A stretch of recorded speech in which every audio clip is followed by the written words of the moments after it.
Aradhika tutorials में आपका एक बार फिर से स्वागत है। आज हम बेसिक राशियों के गुणनखंड इस टॉपिक पर चर्चा करेंगे और इस टॉपिक के अंतर्गत जो सब टॉपिक आज हमारा है वो है a cube plus b cube के गुणनखंड। तो आइए हम देखते हैं कि इसका गुणनखंड कैसे प्राप्त होता है और हम इस पर आधारित एक प्रश्न भी लगाने का प्रयास करेंगे। तो सबसे पहले a प्लस बी क्यूब के गुणनखंड अर्थात a cube plus b cube का गुणनखंड निकालने के पहले एक सूत्र याद हम दिलाना चाहेंगे, वो है a प्लस b का होल क्यूब। और इसका सूत्र हमें पता है a cube plus 3a square b plus 3ab square plus b cube. ये सूत्र हमें पहले से पता है कि a प्लस बी का, इसका पहले हमने जिक्र किया हुआ है। अब हम इसको कुछ इस ढंग से लिख सकते हैं, a cube plus b cube plus 3ab। इन दोनों में से 3ab कॉमन ले लिया तो हमको मिल गया a प्लस बी।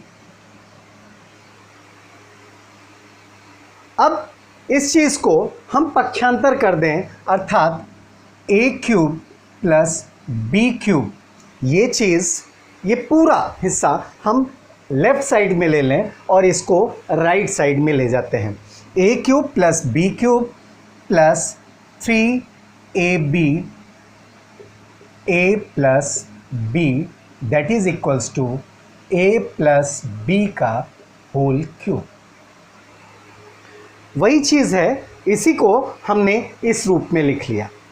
अब इसको इसलिए a cube plus b cube जो कि हमारा अभीष्ट है, इसको इधर ले करके बाकी चीज़ों का पक्षांतर हम कर देते हैं। a प्लस b का whole cube minus 3ab a plus.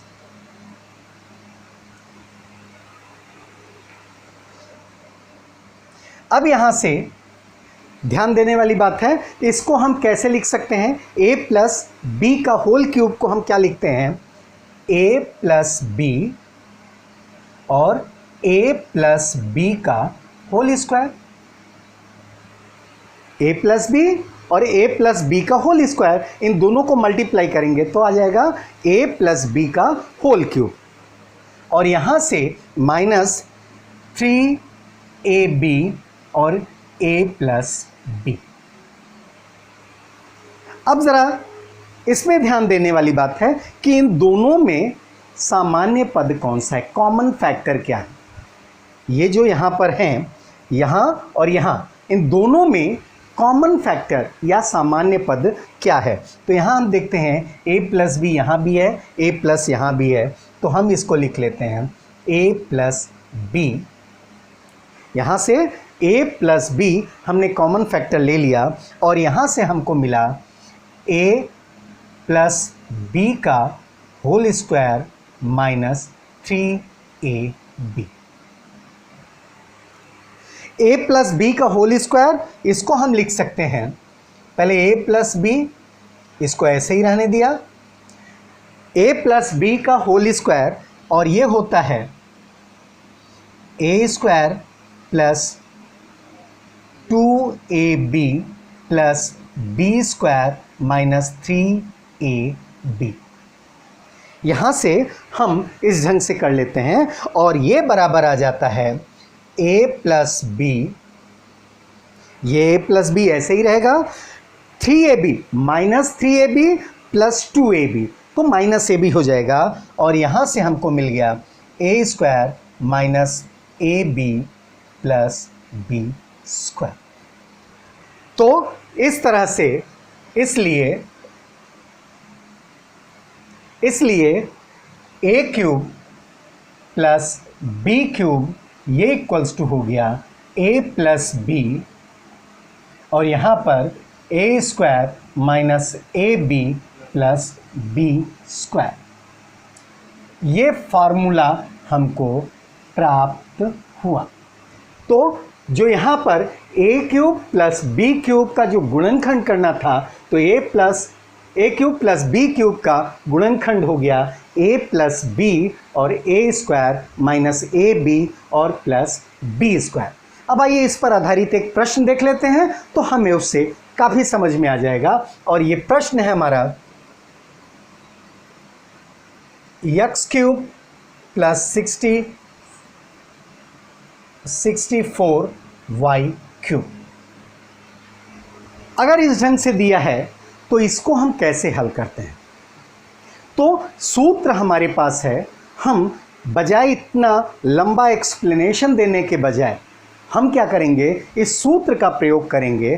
तो इसको हम लिख सकते हैं, ये बराबर एक्स क्यूब प्लस 4y का होल क्यूब कर सकते हैं। 4y का होल क्यूब,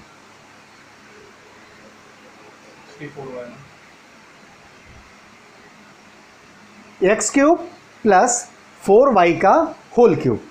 तो यहाँ पर ए क्यूब की जगह एक्स क्यूब और 4y बी क्यूब की जगह 4y का होल क्यूब।